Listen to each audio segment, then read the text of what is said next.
Hello guys, good morning यार, good morning, good evening, good night, good afternoon, जब भी आप देख रहे हो। तो कैसे हैं आप लोग। आज हमारे 75 आरटी चैलेंज का 30वां दिन है, 30th डे, मतलब 30 नंबर का लेक्चर होगा आज, 30th लेक्चर। आज के लेक्चर में हम कोऑर्डिनेट ज्योमेट्री अपना करने वाले हैं। कोऑर्डिनेट ज्योमेट्री का ये लास्ट थर्ड लेक्चर है, लास्ट थर्ड यानी मतलब ऑलमोस्ट है, कोऑर्डिनेट ज्योमेट्री आपकी एंड पे पहुंच चुकी है। आज के दिन हम कोऑर्डिनेट ज्योमेट्री के उन सवालों पर फोकस करने वाले हैं जो आपके एनसीईआरटी के अकॉर्डिंग है ना, आपके बोर्ड एग्जाम में आते हैं। एनसीईआरटी में जरा इन सवालों को थोड़ा कम नजर डाली गई है, मतलब रोशनी नहीं डाली गई है ना, आप ऐसा कह सकते हो। ऑलमोस्ट इस टाइप के सवाल जो है एनसीईआरटी में नहीं दिए हुए हैं, बट हालांकि इस टाइप के सवाल एग्जाम में देखने मिल जाते हैं। ऐसी बहुत सी चीजें हैं, ठीक है। तो उन चीजों को देखा हमने कि अगर उसको छोड़ने लायक है नहीं वो, क्योंकि आपके एग्जाम में आते हैं वो, तो उन चीजों को भी ना छोड़ते हुए हम ये लेके आए हैं, ठीक है। और बहुत सिलेक्टेड क्वेश्चन है, ये सिलेक्टेड क्वेश्चन आपके एग्जाम के पॉइंट ऑफ व्यू से बहुत इंपॉर्टेंट रहेंगे। तो एक भी सवाल छोड़ने जैसा नहीं है ना। इनमें से हमारा एक आध सवाल जो है स्टैंडर्ड मैथ्स वालों का होगा। स्पेशली मैं बता भी दूंगा कि ये स्टैंडर्ड मैथ्स वालों का है, तो वो बेसिक वाले उस चीज को चाहे तो स्किप कर सकते हैं, ठीक है सर। तो आइए सर शुरू करते हैं, है ना। पेन कॉपी निकाल लेना और एनसीईआरटी ले लीजिए, ठीक है। एनसीईआरटी की जरूरत तो पड़ेगी नहीं, पेन कॉपी ले लेना, नोट्स रिवाइज करके बैठना, और उसके बाद हम स्टार्ट करेंगे आज का लेक्चर, है ना। तुम तो कर लेना, मेरे को तो ऑलरेडी रिवाइज है, तुम रिवाइज कर लेना, ठीक है सर। देखो पहला सवाल है, the distance between the point, दो पॉइंट है 2, -2 एंड -1, x, ठीक है। देखिए सर, एक पॉइंट है 2, -2 और दूसरा पॉइंट कितना रखा आपने को -1, x, और आपको बता दिया है कि इन दोनों पॉइंट के बीच में जो दूरी है, ठीक है, वो 5 यूनिट है ना, 5 यूनिट है, ठीक है, 5 यूनिट है उसकी दूरी। तो आपको बताना है, ठीक है, इन ये x की वैल्यू क्या होगी। देखो अब डिस्टेंस फॉर्मूला का सवाल हमारे एनसीईआरटी में है, लेकिन उसमें ऐसे सवाल नहीं, उसमें आपको क्या दिया हुआ है, उसमें आपको 2 पॉइंट देंगे और बोलेंगे कि आप डिस्टेंस निकालो। लेकिन इसका उल्टा भी ना इसमें ये भी हो सकता है ना। आपको पॉसिबल है कि आपको डिस्टेंस दिया हो और आपको ये बोल दिया जाए कि आप वो पॉइंट में से कोई ये गैप कर दे, आप ये कोऑर्डिनेट निकालो। तो ये चीज भी आपको आनी चाहिए, ठीक है। ये एग्जाम में पूछा जाता है, मैं आपको बार बार रिपीट कर रहा हूँ, ठीक है। आ जाओ शुरू करते हैं। देखो हाँ ठीक है, क्वेश्चन में लिख लिया 2, -2 और -1, x 5 डिस्टेंस है, ठीक है। आइए शुरू करते हैं। देखो क्या करना है, आपको डिस्टेंस फॉर्मूला लगाना है। डिस्टेंस फॉर्मूला क्या होता है, जब मान लो ये पॉइंट ए है और ये बी है, तो हमें पता है कि ए बी के बीच की जो दूरियां है वो निकलेगी √x2 - x1 का होल स्क्वायर, है ना। ये पढ़ा था हमने, x2 - x1 का whole square plus y2 - y1 का होल स्क्वायर। अब भैया जी ए बी तो 5 रख दो, यहाँ 5 रख दो, है ना, और अंडर के अंदर हम आगे पूरी कहानी देखने के लिए। x2 यानी मान लो ना x2 का -1, इसमें से माइनस करना x1 यानी 2 और इसका होल स्क्वायर, प्लस y2 यानी x, इसमें से माइनस करना है -2 को, इसका होल स्क्वायर, बस रख दिया इतना। अब देखो आगे क्या करना है आपको, इसका आप क्या करना है, आपको 5 को 5 रहने दो, ये चीजों को आप ऐसे छोड़ दीजिए। देखिए 1 -1 -2 कितना हो जाएगा, -3 का स्क्वायर, और ये माइनस हो जाएगा प्लस, तो ये हो जाएगा x + 2 का होल स्क्वायर। अब आपको क्या करना है, आपको ये दोनों साइड स्क्वायर कर देना है। क्यों ऐसा करेंगे, ताकि ये अंडर हट जाए। ये अंडर के हटते ही तभी तो आप इसमें कुछ प्लस माइनस कुछ कर पाओगे। तो यहाँ पे आपको लिखना होगा squaring both sides, SBS, squaring both sides, ऐसे आप लिख देना, ठीक है। आप पूरा लिखना, आप शॉर्ट फॉर्म मत लिखना ऐसे।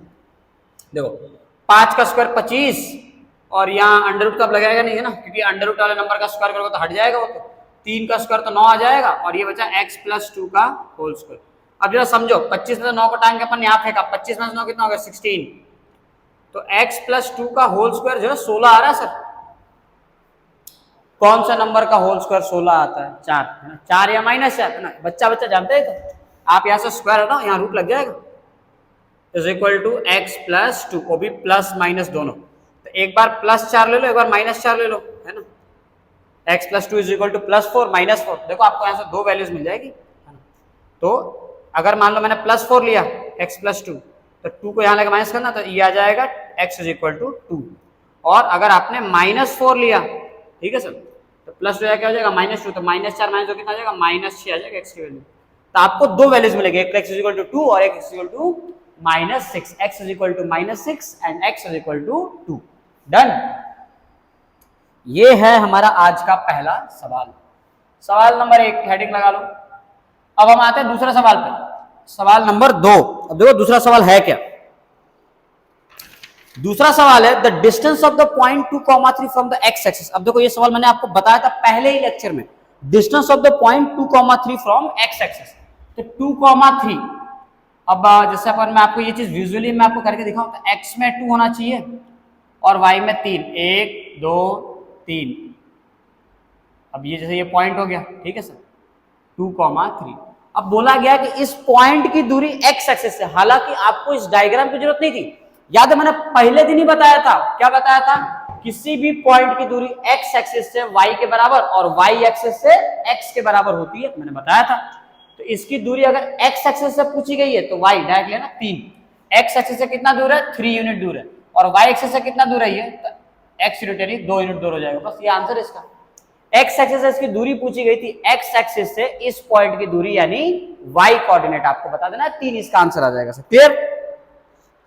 अब देखो हम कुछ ऐसे सवालों पे आते हैं, है ना, कुछ ऐसे सवाल जिसके अंदर आपको सॉल्यूशंस से ज्यादा, है ना, चीजों को ज्यादा सॉल्यूशन ज्यादा आप उसको ज्योमेट्रिकली आपको फील करने की जरूरत है। जैसे मान लीजिए एक सवाल ये दिया हुआ है, the perimeter of a triangle with vertices 0,4। अब ये सवाल आता है क्वेश्चन नंबर 3। अब आपको दिया है कि आपको एक ट्राइंगल का पेरीमीटर बताना है सर, पेरीमीटर बताना है एक ट्राइंगल का, और उसके वर्टिसेस आपको दिए हुए, जैसे मान लो हमने बना दिया ट्राइंगल, तो ट्राइंगल का ये हो जाएगा 0,0, एक पॉइंट दिया हुआ है आपको, एक दिया हुआ है आपको 3,0 और एक आपको दिया हुआ है 0,4। अब बात यह ना कि इस टाइप के क्वेश्चन को कैसे कर ले, तो यहां पे देखिए, यहां पे आप ये नहीं करेंगे कि आप इसका डिस्टेंस निकालेंगे, इसका डिस्टेंस निकालेंगे और एक इसका डिस्टेंस निकालेंगे, फिर आप ऐड कर सकते हो। एक तो ये तरीका हो जाएगा, बिल्कुल ये तरीका काम करेगा, मना नहीं कर रहा मैं, लेकिन जब भी आपको ट्रायंगल दिया है, रेक्टेंगल दिया है, ऐसे कोई भी चीजें आपको कभी भी दे रखी हैं, ठीक है, आप बहुत ही इजीली, आप खाली इतना ऑब्जर्व करना आपको, अगर उसमें से एक कोऑर्डिनेट ओरिजिन है 0,0 है और उसके कोई कोऑर्डिनेट में एक 0 है, जैसे दिख रहा है इसमें 1 0 एक नंबर है, एक नंबर है, एक 0 है, ऐसा दे रखा, इस टाइप के अगर आपको कोऑर्डिनेट देखने के लिए मिल जाते हैं ना, आप डायरेक्टली उसका डायग्राम बना लो सर, बहुत आसान रहेगा। देखो मैं बताता हूँ, अगर मैं इसका डायग्राम बनाऊं तो अकॉर्डिंग टू डायग्राम, डायग्राम के हिसाब से 0,0 यानी एक पॉइंट ये हो जाएगा, 3,0 यानी x में 3, 1 2 3 यानी एक पॉइंट ये हो जाएगा, डन। और एक है 0,4 यानी x में 0 y में 4, तो 1 2 3 4 यानी ये हो गया तुम्हारा दूसरा पॉइंट। अगर आप इसको ज्वाइंट करो तो आपको देखो, देखते ही मालूम पड़ जाएगा ये राइट एंगल ट्रायंगल बन रहा है कि नहीं बन रहा है, जिसमें से ये 3,0 है, मतलब ये वाली दूरी जो है 3 आ जाएगी, डन। और ये 0,4 मतलब ये दूरी कितनी आ जाएगी, 4। अब समझो राइट एंगल ट्रायंगल में बेस 3 है, परपेंडिकुलर 4, तो हाइपोटेनस कितना आ जाएगा, 3 4 5, पढ़ा ना पाइथागोरस थ्योरम, h का square is equal to perpendicular का स्क्वायर प्लस बेस का स्क्वायर। परपेंडिकुलर है 4, 4 का स्क्वायर कर देना, 4 का स्क्वायर प्लस बेस कितना है 3, 3 का स्क्वायर कर देना, तो ये आ जाएगा 16, 3 का square 9, h is equal to √25 यानी h इज इक्वल टू 5 आ जाएगा, तो ये आपका 5 आ गया। अब आपसे सवाल में क्या पूछा था, सवाल में पूछा गया था फाइंड करना है आपको पेरीमीटर, तो पेरीमीटर मतलब क्या, सभी साइड का सम, तो 4 + 3 7, 7 + 5 12, इसका पेरीमीटर आप लिख देंगे, perimeter is equal to sir 12 centimetre, ठीक है। ऐसा ही एक सवाल था एनसीईआरटी, और एनसीईआरटी था, बट मुझे जहां तक याद है, देखो सवाल में था कि एक रेक्टेंगल दिया हुआ है, रेक्टेंगल का एक जो वर्टेक्स था वो ओरिजिन था यानी 0,0 था, है ना, और उसका जो एक वर्टेक्स था ये समथिंग 0,3 था, और ये जो आपको 0,5 दिया हुआ था, ठीक है सर। तो आपसे ये बोला गया था कि आप उसके डायगोनल की लंबाई बताइए, डायगोनल की लंबाई। तो अगेन इस टाइप के सवाल में आपको जो है, आपको दो तरीके ना, आप या तो इसका डिस्टेंस निकालोगे ना, या सब आप लफड़ा पालोगे, आपको आसानी से क्या करना है, इसको बस डायग्राम प्लॉट करो। देखो आपको प्लॉट करने में मालूम पड़ेगा कि ये ओरिजिन यानी ये हो जाएगा, है ना, ये आपका एक्स एक्सिस है, ये आपका वाई एक्सिस, ठीक है, और ये आपका ग्राफ कुछ ऐसे आगे बढ़ रहा है, ठीक। और आप देखो तो ध्यान से, ये आपको 5 मिल जाएगा, ठीक, ये वाली डिस्टेंस आपकी देखो कितनी है 3, ठीक, तो इसको सेट करो तो ये भी कितना हो जाएगा 3, आपको ये मिल गया। अब ये 5 दिया हुआ है, ये 3 दिया हुआ था कि आप डायगोनल की लंबाई, राइट एंगल ट्रायंगल ना, रेक्टेंगल 90 डिग्री बनेगा, तो आप इसकी ये चीज आप डायगोनल के लिए आराम से निकाल सकते हो। देखो 5 का स्क्वायर है ना, याद है ये हाइपोटेनस है, ये परपेंडिकुलर, ये बेस, तो इसका स्क्वायर प्लस इसका स्क्वायर आ जाएगा, तो 5 का स्क्वायर 25 प्लस 3 का स्क्वायर 9 √34 इसके डायगोनल की लंबाई आ जाएगी। तो इस टाइप के सवाल आते हैं, हाँ, रेक्टेंगल वाला तो नहीं बोल रहा मैं, हाँ, लेकिन ये सवाल तो ऑलमोस्ट आने के चांसेस बहुत है ना, इस टाइप के सवाल आ सकते हैं कोऑर्डिनेट ज्योमेट्री के एमसीक्यूज में, वन वर्ड में आ सकते हैं, बिल्कुल आ सकते हैं ना, तो आप इनका भी ध्यान रखें। चलो देखो बढ़ते हैं अपन, अगला सवाल है ना, अगला सवाल है, एक अगला कंसेप्ट है सेंट्रॉइड का। सेंट्रोइड। अब ये क्या है, ये एनसीईआरटी में नहीं है लेकिन देखने के लिए मिल जाता है। अब देखो क्या होता है सेंट्रोइड। एक ट्रायंगल के अंदर मीडियन, जैसे अगर आपने मीडियन ड्रॉ किया, मैंने यहां से ड्रॉ किया इस लाइन का, ये आ गया मीडियन, इसका हमने ड्रॉ किया मीडियन, और हमने फिर इसका ड्रॉ किया मीडियन। तो ये तीनों मीडियन जिस पॉइंट पे इंटरसेक्ट करते हैं, तीनों वर्टेक्स से आप एक एक मीडियन बना सकते हो। मीडियन क्या होता है, ऐसी लाइन जो इक्वल पार्ट में, इन दोनों को इक्वल कर दे, ये दोनों इक्वल हो जाए और ये दोनों इक्वल हो जाए, ऐसी लाइन को हम कहते हैं मीडियन। तो मीडियन को हम मीडियन कहते हैं ऐसी लाइन को। और ये मीडियन, तीनों मीडियन जिस पॉइंट पे एक दूसरे को कट करते हैं ना, उस पॉइंट को सेंट्रॉइड कहा जाता है, उसे कैपिटल जी से डिनोट किया जाता है। तो ये है उसका सेंट्रॉइड। अब सवाल में ये आएगा आपको कि आपको दिया रहेगा कि भैया ये x1 है, ये y1 है, आपको दे देंगे भैया ये x2 है, ये y2 है, और ये है x3 और ये है y3। तो तुम मुझे बताओ कि सेंट्रॉइड का कोऑर्डिनेट क्या होगा। सेंट्रॉइड भी समथिंग कॉमा समथिंग आएगा ना, x कॉमा y। तो ये क्या होगा तुम्हें ये बताना है। बहुत ज्यादा बुद्धि नहीं लगानी है, आपको याद ना भी रहे तब भी आप खाली इतना ध्यान रखो, सेंट्रॉइड का कोऑर्डिनेट बताने के लिए आपको डायरेक्ट फॉर्मूला लगाना है। एक्स कोऑर्डिनेट बताना है, आपको क्या करना है, तीनों के एक्स को जोड़ दो, x1 plus x2 plus x3 divide by 3। ठीक है, देखो यहाँ बता दो x कॉमा y, और अगर तुम्हें y निकालना है तो y के लिए क्या करना होगा, y1 plus y2 plus y3 upon में 3। ये आ गया तुम्हारा x कोऑर्डिनेट और y कोऑर्डिनेट, बात खत्म। बस यही करना है, यही है सेंट्रॉइड तुम्हें। और यही तुम देखो, मान लो एक सवाल करा दे रहा हूं मैं, ठीक है। जैसे मान लो हमारे पास एक ट्रायंगल दिया हुआ है सर, ट्रायंगल के अंदर हमें कोऑर्डिनेट दी गई है, ट्रायंगल के अंदर कोऑर्डिनेट दिया हुआ है 4,-5, ये कोऑर्डिनेट दिया हुआ है 2,1, और एक कोऑर्डिनेट दिया हुआ है यहाँ पे 3,4। अब आपको बोला है कि आप इसके सेंट्रॉइड के कोऑर्डिनेट बता दीजिए। अब सेंट्रॉइड के कोऑर्डिनेट बताने के लिए सर हमें क्या करना होगा, है ना, हमें तीनों को जोड़ना होगा। अब मान लो मुझे x निकालना है, तो x के लिए मैं क्या करूंगा, 4 प्लस 2 6, 6 प्लस 3 9। देखो 4 प्लस 2 प्लस 3 अपॉन में 3, तो ये आ जाएगा तुम्हारा 6, 6 प्लस 3 9, 9/3 कितना आ जाएगा 3। तो इसका x कोऑर्डिनेट 3 आ जाएगा। अब y कोऑर्डिनेट की बात करो, y कोऑर्डिनेट निकालने के लिए कर पड़ेगा, सबको y को जोड़ दो आप। तो 1 प्लस 4 और माइनस 5, तो हमने किया 1 प्लस 4 माइनस 5 अपॉन में 3। अब देखो 1 प्लस 4 5 आएगा, 5 माइनस 5 0 आ जाएगा, तो y इज इक्वल टू आ गया 0/3, यानी y कोऑर्डिनेट आ गया 0, यानी 3,0। इस ट्रायंगल का सेंट्रॉइड का कोऑर्डिनेट हो जाएगा 3,0। आपको एग्जैक्टली इसी तरीके से याद रखना है। डन। चलो अब इसके अलावा अब एक आखिरी सवाल हम कर रहे हैं, ये आखिरी सवाल हमारे स्टैंडर्ड का है ना। जो भी स्टूडेंट्स बेसिक वाले हो, या तो उसे देख के समझने की आप कोशिश कर सकते हैं, या फिर है ना, आप उसे समझने के अलावा, समझ तो आ ही जाएगा आपको, मैं समझाऊंगा तो। देखो एक ट्रायंगल दिया हुआ, मैं क्वेश्चन से समझा देता हूं। एक ट्रायंगल है ABC, डन, और आपको उसके मिड पॉइंट दिए हुए हैं DEF। मान लो AB का मिड पॉइंट है D, इसका मिड पॉइंट है E, इसका मिड पॉइंट है F। डन। इसके कोऑर्डिनेट मान लो आप x1 y1, इसके कोऑर्डिनेट मान लो x2 y2, और इसके कोऑर्डिनेट मान लो x3, y3। अब क्या बोला है, इनके जो मिड पॉइंट है ना, इनके कोऑर्डिनेट दिए हुए हैं आपको 3,4, मतलब D का कोऑर्डिनेट दिया हुआ है 3,4, E का कोऑर्डिनेट है 8,9, और F का कोऑर्डिनेट है 6,7। तो find the coordinate of the vertices of the triangle.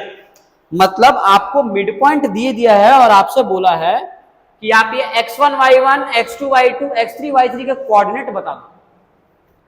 Standard का बहुत ही आसान सा सवाल है, सबको समझ में आ जाएगा, बेसिक वालों को भी समझ में आ जाएगा। देखो क्या करना है, सबसे पहले तो आप इनको ज्वाइन कर दो, सबसे पहले इन्हें ज्वाइन कर दो। अब देखो क्या करना है, समझो ये मिड पॉइंट है ना, मिड पॉइंट है ये। आप याद है आपने mid point formula section formula में पढ़ा दिया था मैंने, है ना।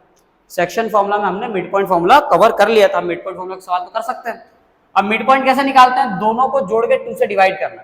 मतलब यहां से मुझे क्या समझ में आ रहा है कि अगर मैं x1 प्लस x2 अपॉन में 2 करूंगा तो इसका मिड पॉइंट यानी 3 मिल जाएगा मुझे। क्लियर। क्रॉस मल्टीप्लाई करो तो क्या मिला, x1 plus x2 is equal to 6। पहला पार्ट ध्यान से देखते जाना, है ना।